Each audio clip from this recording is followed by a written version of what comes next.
네, 누군가의 말을 통해 시장 이슈를 정리해보는 말말말 시간입니다. 오늘은 먼저 이 펑타이 코리아의 최원준 지사장의 말입니다. 이 Z세대 잡아야 성공한다. 이 Z세대는 95년도부터 2000년 이후 출생자를 말합니다.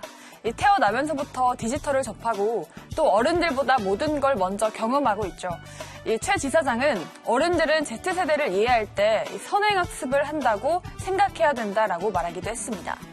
또 Z세대는 이 도서관도 집에서 유튜브로 간다고 하는데요. 실제로 하버드나 서울대 같은 유명한 대학 도서관의 백색 소음 영상이 인기를 끌고 있습니다. 또 반려동물도 직접 키우지 않고 유튜브로 감상합니다. 강아지와 같이 먹방을 찍는 유튜버들도 늘고 있다고 합니다. 이렇게 Z세대에게 동영상은 상상 이상의 존재가 됐습니다. 검색을 동영상으로 하는 건 물론이고 유튜브는 선생님이면서 동시에 연인, 친구, 그리고 가족이 됐다고 합니다.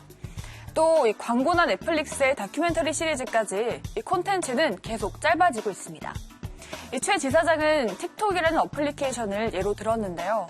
이런 플랫폼이 전 세계 다운로드 1등으로 등극을 했고 이 Z세대를 잡아야 비즈니스에 성공할 수도 있다라고 설명하기도 했습니다. 네, 다음 말은 캔서롭 MJ셀 바이오의 이백승 CTO입니다. 이 K바이오는 명품 신약이다. 이 K바이오가 경쟁력을 가질 수 있는 분야로 바로 명품 신약을 꼽았습니다. 이 항암제처럼 많은 환자를 대상으로 하면 미국 같은 선진국에 비해서 경쟁력이 떨어지는데 이 희귀한 의약품은 높은 약가를 받을 수 있어서 가능성이 높다고 평가했습니다. 이미 한국에서도 이 출젠 같은 기업들은 유전자 편집 같은 이 높은 레벨의 기술을 개발하고 있습니다. 또 이백승 CTO는 이 대한민국 사람들의 손재주 하나는 전 세계에서도 인정하고 있다.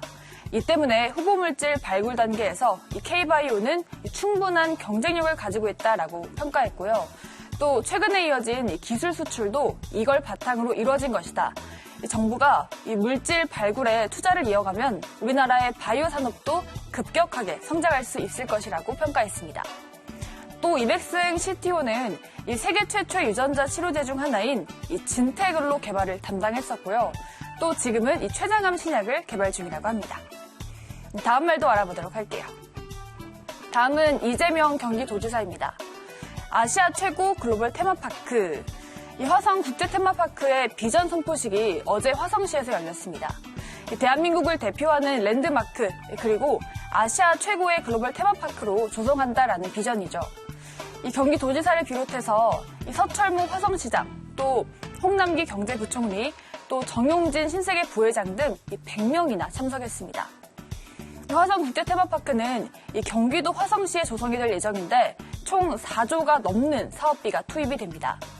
내년, 내후년에 착공되고요. 26년에는 1차 테마파크, 그리고 31년에는 전체 시설 개장을 목표로 하고 있습니다. 이 연간 방문객은 오픈 초기에 1,900만 명, 또 안정화가 됐을 때는 3,000만 명으로 예상되고 또 건설 기간은 10년, 그리고 운영 25년 동안 고용 유발은 약 11만 명 정도로 예상되고 있습니다. 정용진 부회장은 단순한 놀이공원을 넘어서 스마트시티의 대표적인 모델로 만들겠다라면서 글로벌 경쟁력을 확보하고 또 관광산업을 활성화시키겠다고 또 말했고요. 또 국가 발전 방향에 맞춰서 지역과 함께 성장하겠다라고 발표하기도 했습니다. 네, 다음 말도 알아보도록 할게요. 네, 다음은 홍남기 경제부총리입니다. 중간층 두터워졌다. 하지만 이 경기가 안 좋아서 자영업자 돈벌이가 역대 가장 큰 폭으로 줄었습니다. 이 가구당 사업소득은 올해 3분기에는 작년보다 4.9%나 줄었다고 합니다. 지금 최저임금 인상에다가 이 경기 부진까지 겹치고 있기 때문이죠. 하지만 이 최악으로 가던 소득 불평등은 조금 개선됐습니다. 소득 하위 계층은 정부로부터 받은 돈 덕분에 소득이 늘었는데요. 하지만 정부가 저소득층에게 주는 이전 소득 덕분이 크다고 합니다. 하위 20%에 대한 3분기 이전 소득은 작년보다 11.4%나 늘었습니다. 이에 대해서 문재인 대통령은 소득 주도 성장 정책 성과가 분명하게 나오는 것이다라고 밝혔고요. 홍남기 부총리도 중간층이 두꺼워졌다라고 평가했습니다. 하지만 이 전문가들의 반응은 다르다고 합니다.